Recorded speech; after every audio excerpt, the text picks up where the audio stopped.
Palestinians unanimously reject United Arab Emirates Israel deal. All Palestinian factions, including Hamas and Islamic Jihad, issued statements denouncing the United Arab Emirates Israel agreement. The report. Palestinians demonstrate against Israeli plans for the annexation of part of the West Bank in Gaza City. Palestinians reacted with shock and dismay after US President Donald Trump unveiled an agreement between the United Arab Emirates and Israel to normalize ties. Just a few moments ago, I hosted a very special call with two friends, Prime Minister Benjamin Netanyahu of Israel and Crown Prince Mohammed bin Zayed of the United Arab Emirates, where they agreed to finalize a historical peace agreement.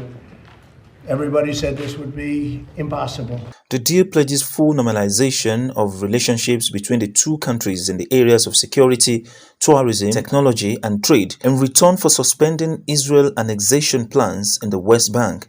This is the greatest advancements toward peace between Israel and the Arab world in the last 26 years, and it marks the third formal peace between Israel and an Arab nation. In 1979, Prime Minister Menachem Begin made peace with Egypt. In 1994, Prime Minister Yitzhak Rabin signed a peace treaty with Jordan. And today I'm honored to announce a formal peace agreement with the United Arab Emirates. I believe there's a good chance we will soon see more Arab countries joining this expanding circle of peace. Both the Palestinian leadership and public were caught by surprise when the announcement came on Thursday. Minister of Social Affairs told reporters the timing and speed of reaching this agreement were surprising, especially that it came at a critical moment in the Palestinian struggle.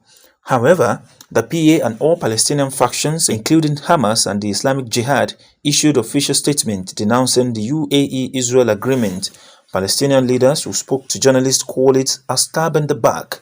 Al-Berghouti emphasized the deal doesn't introduce any change or progress, adding it's far from being genuine peace. Palestinian leaders said the deal was a free gift to Israel and was made to help the re-election of Trump and Israeli Prime Minister Benjamin Netanyahu. The United Arab Emirates' position in terms of its timing and essence can only be understood as giving Israel leverage for free. This, according to Wassel Abu Yusuf, member of the PLO's executive committee and leader of the Palestine Liberation Front. He said there's no reasonable justification for it except that it gives more power to the occupation and increases its crimes against the Palestinians.